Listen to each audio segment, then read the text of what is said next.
This is the Right Now podcast with Sarah Werner. Episode 138, Getting into Flow.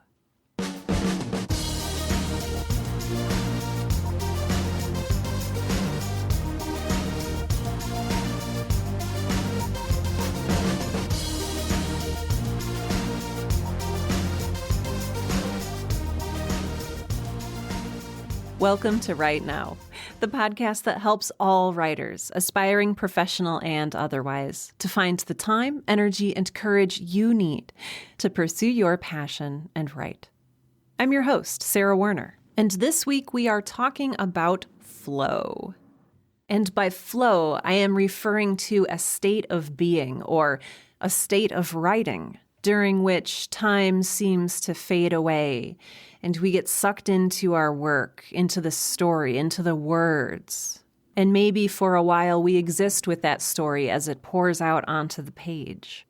We become the story, or the story becomes us. Other people have called this being in the zone, or the writer's high, and spoken of it similarly to the runner's high, the state of ecstasy that a runner hits after they've been running for a certain amount of time.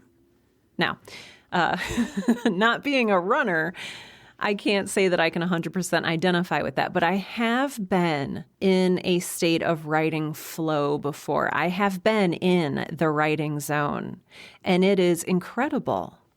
And today I want to explore a little bit, not only what is flow and what does it mean to be in flow or in the writing zone, but how do we get there?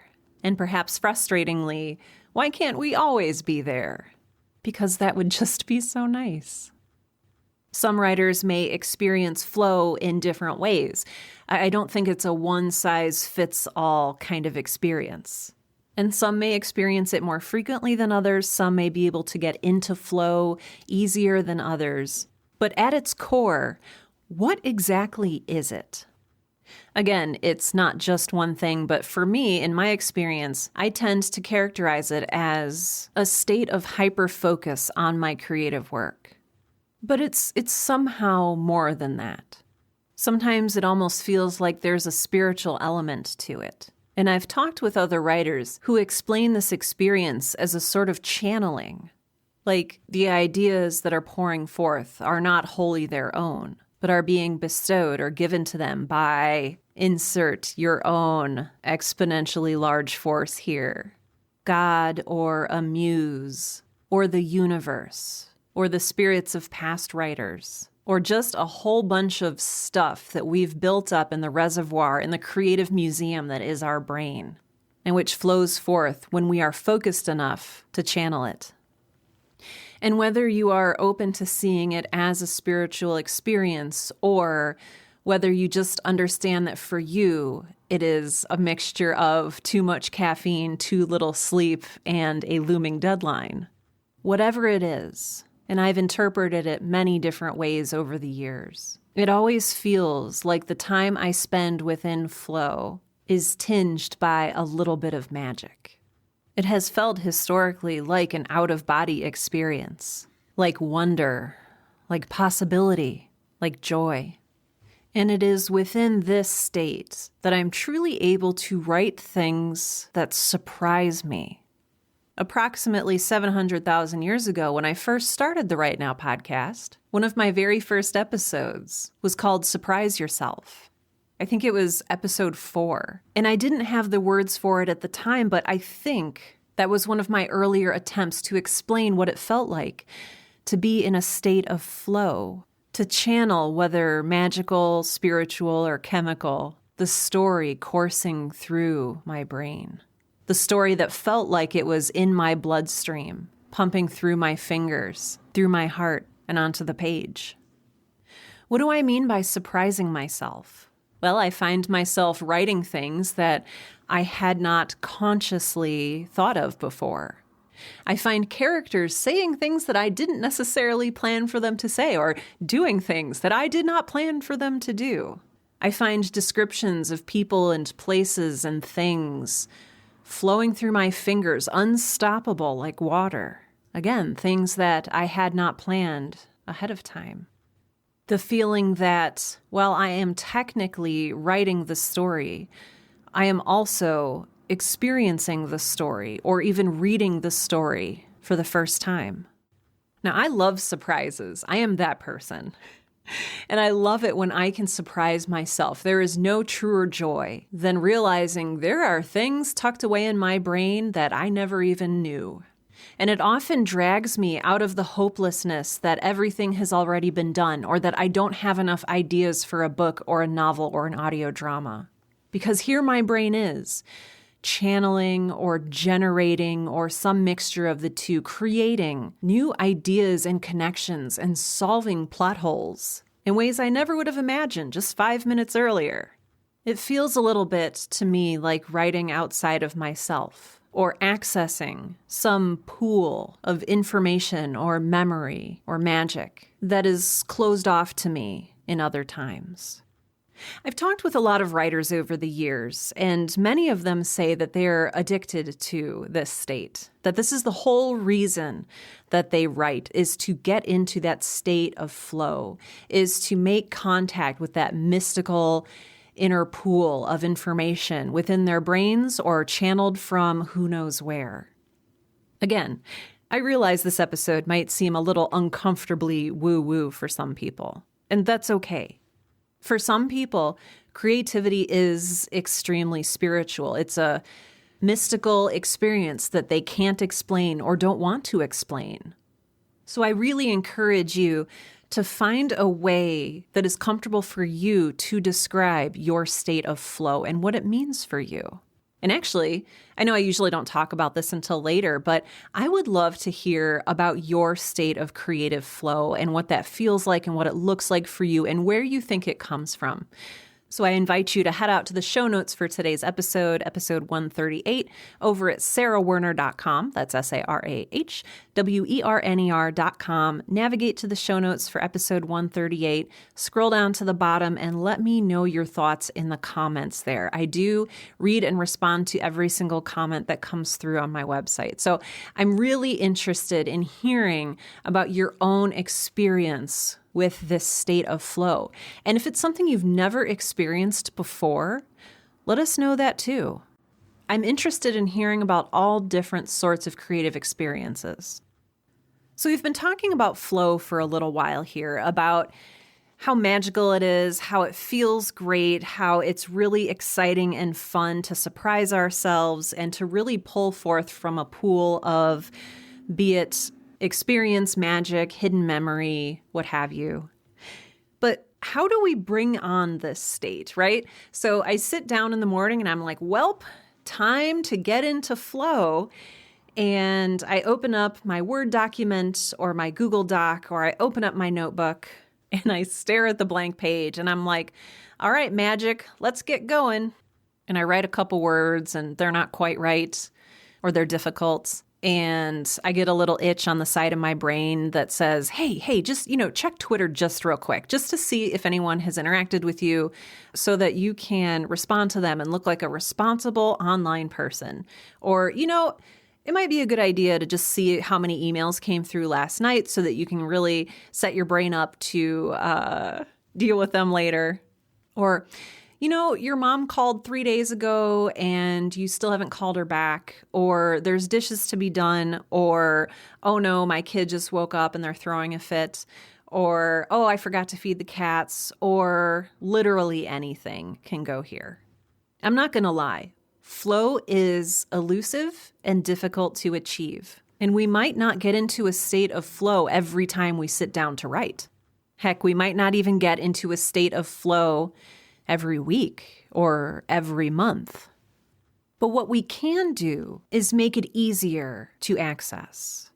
What we can do is cut out some of the frictions, some of the distractions that keep us from getting into the state of flow.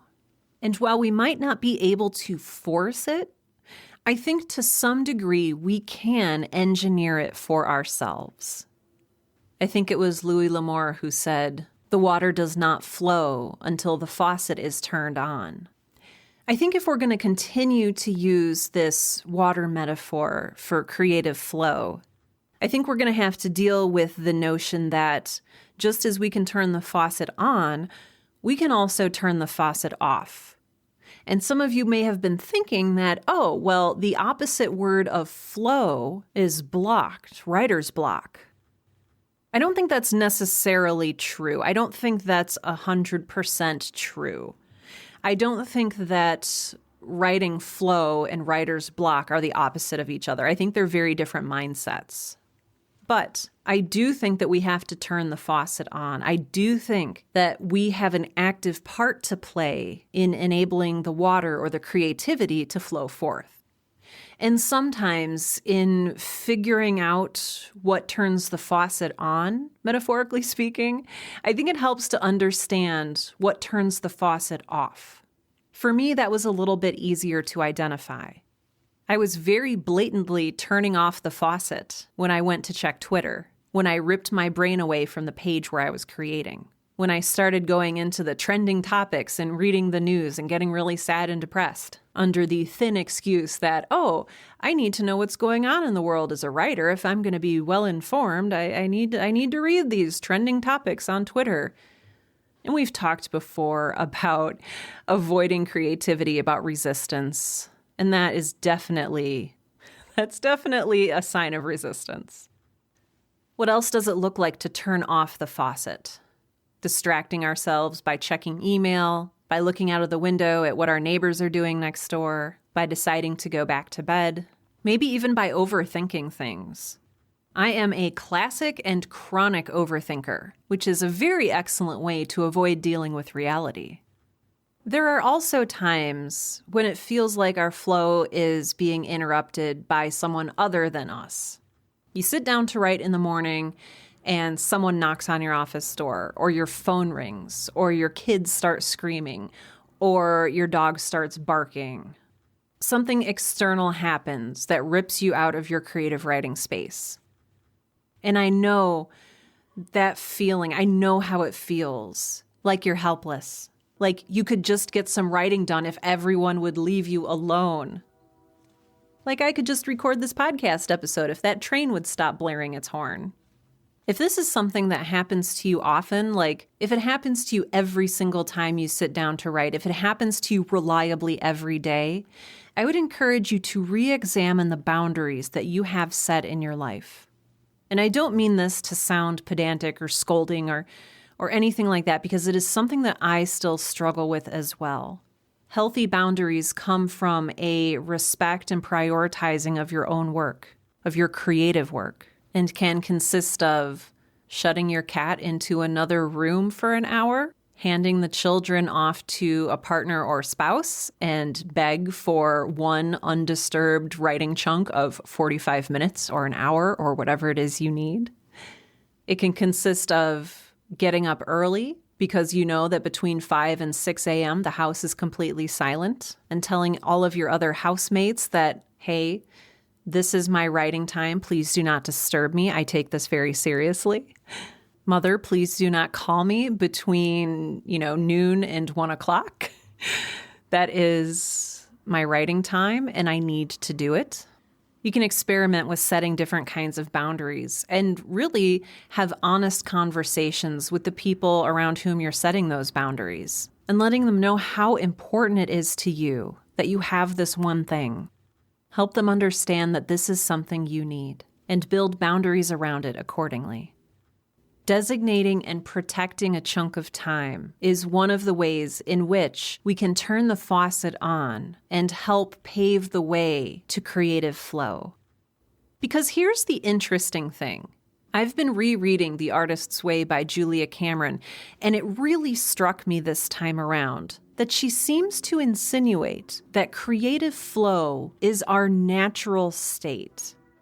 She encourages us to think about when we were children and we would sit down at an empty page with a crayon or a pen or a pencil, and we wouldn't sit there saying, how can I get into flow? How can I tap into my creativity?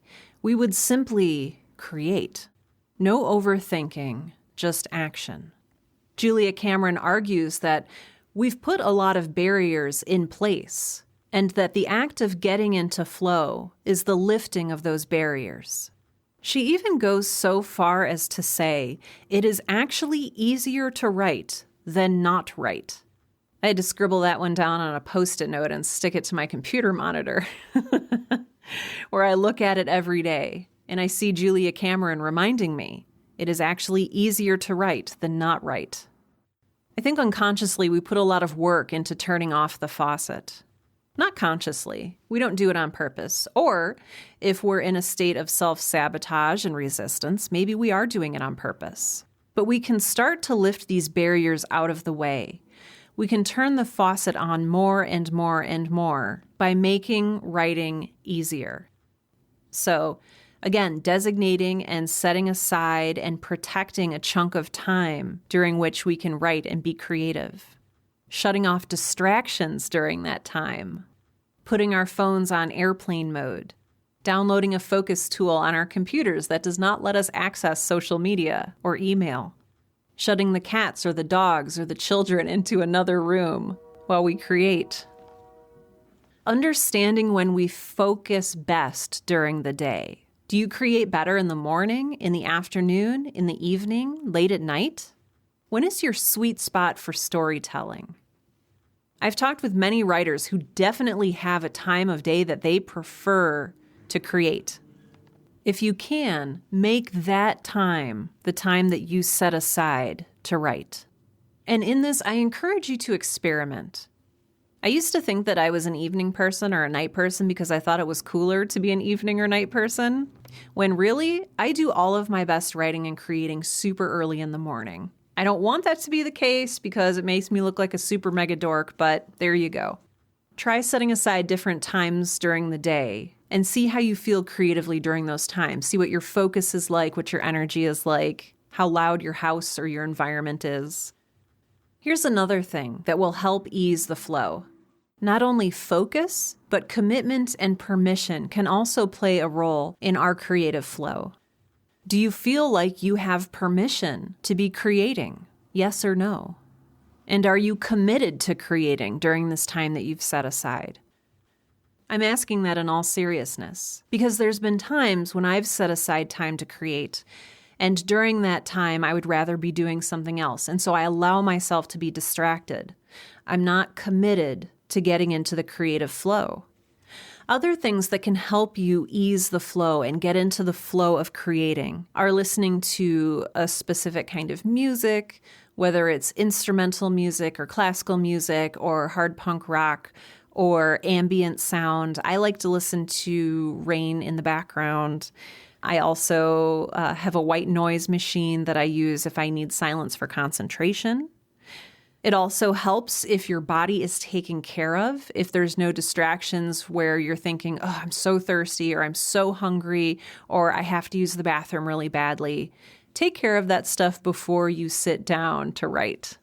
Get a glass of water, make a cup of tea or coffee, get a glass of wine, whatever it is that will help you ease into the creative state. In order to get into this state, many writers will also go for a walk. They'll meditate, they'll read for 30 minutes, they'll doodle a little bit, they'll write by hand, and they might even focus on the enjoyment of the experience. Like, wow, I'm really enjoying putting these words onto the paper. And sinking into that enjoyment can help channel them toward flow. Removing distractions, allowing yourself to focus. This can put you into the state of, again, depending on how spiritually you want to look at this, it can put you into a state of communion with your inner child or your inner artist, that version of ourself that is less cynical, less distracted, and simply eager to make cool stuff. For me, in my own experience, it also takes a certain amount of time. I've noticed that it takes me about 10 minutes of sitting there focused on my creative work before the resistance goes away, before I lose that itchy urge to check social media or bake a loaf of bread. And then it takes another 10 or 20 minutes before I realize that, oh, I'm really sucked into this story. I'm in a state of flow. And I know this can be really frustrating for people who must write in short bursts and who don't have the luxury of blocking out 2 hours or an hour of time. No matter what sort of conditions you're facing, I urge you to be gentle with yourself. Forgive yourself easily, give yourself grace, but don't lose the commitment to your creative work. And remember, you'll never be 100% free of distraction. I mean, unless you're like in a sensory deprivation chamber or something. Even right now, recording this podcast episode, there's trains going by, there's planes overhead, there's cars roaring up and down the street. Was it Doris Lessing who said, the conditions will never be perfect? We can't wait around for the world to give us perfect writing conditions. But we can help facilitate better conditions for ourselves as creatives by doing what we can to shut out distractions, to set boundaries, to allow ourselves to focus, to turn on the faucet, to build healthy habits that make writing even more frictionless. The conditions will never be perfect, but if we take care of ourselves, and if we take care to curate to the degree to which we can our environments, then I think that will go a long way in helping us get into the state of flow. So what about you? I want to hear about your experience with the state of flow as a writer. I want to know what this means for you. I want to know what this state feels like for you, how you get into it, what gets in your way. Let me know. In order to do this, and I've mentioned this earlier in the episode, but I'm going to say it again, go out to sarahwerner.com, go to the show notes for today's episode number 138, scroll down to the comments, and let me know, what is your relationship with the writing zone, with the state of flow, with your muse? Whatever you call it, I want to hear about it. Again, that's over at sarahwerner.com, the show notes for today's episode number 138. While you're out at my website, go ahead and also sign up for my free weekly Dear Creators letter. So this is content that is completely different from the information and value that I give here in the Right Now podcast. That is a letter that goes out to creators just like you every Monday morning. And that's where I talk about my own creative process, creative blocks, overcoming those blocks, and just generally living a creative life. There are currently thousands of people on my list, and I would love for you to become one of them. So go out to sarahwerner.com and sign up for the Dear Creators email letter. And you'll get that every Monday right in your inbox. I want to say thank you, not just to you for listening, but, thank you for listening because you're amazing. But I also want to say thank you to my amazing patrons out on Patreon. Patreon is a secure third-party platform that allows people to donate $1 per episode, $2 per episode, $70,000 per episode, whatever you have laying around, whatever you dig out of the couch.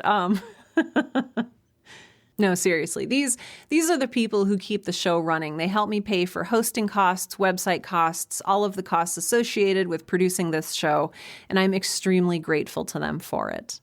This week, I'd like to especially recognize Tamara K. Selman, Amanda King, Christine Black, Laurie, Regina Calabrese, Amber Fertesi, Dennis Martin, Ladija Herney, E.K. Knight, Mark Bullock, Michael Beckwith, Mike Teft, Sarah Banham, Summer, Tiffany Joyner, and Whitney Magruder. Thank you all so much for your generous contributions to the show. I truly appreciate it. If you would like to join their ranks and become a patron on Patreon, you can do that by going to the show notes for today's episode and just clicking the button that says help support this podcast. And that'll take you out to my patron site where you can sign up and, do your thing. I also want to say one final thing before I sign off. I talked with Alex Tellander of the Writing Walks podcast last week. And we had a great conversation about horror books, including The Ghost Tree.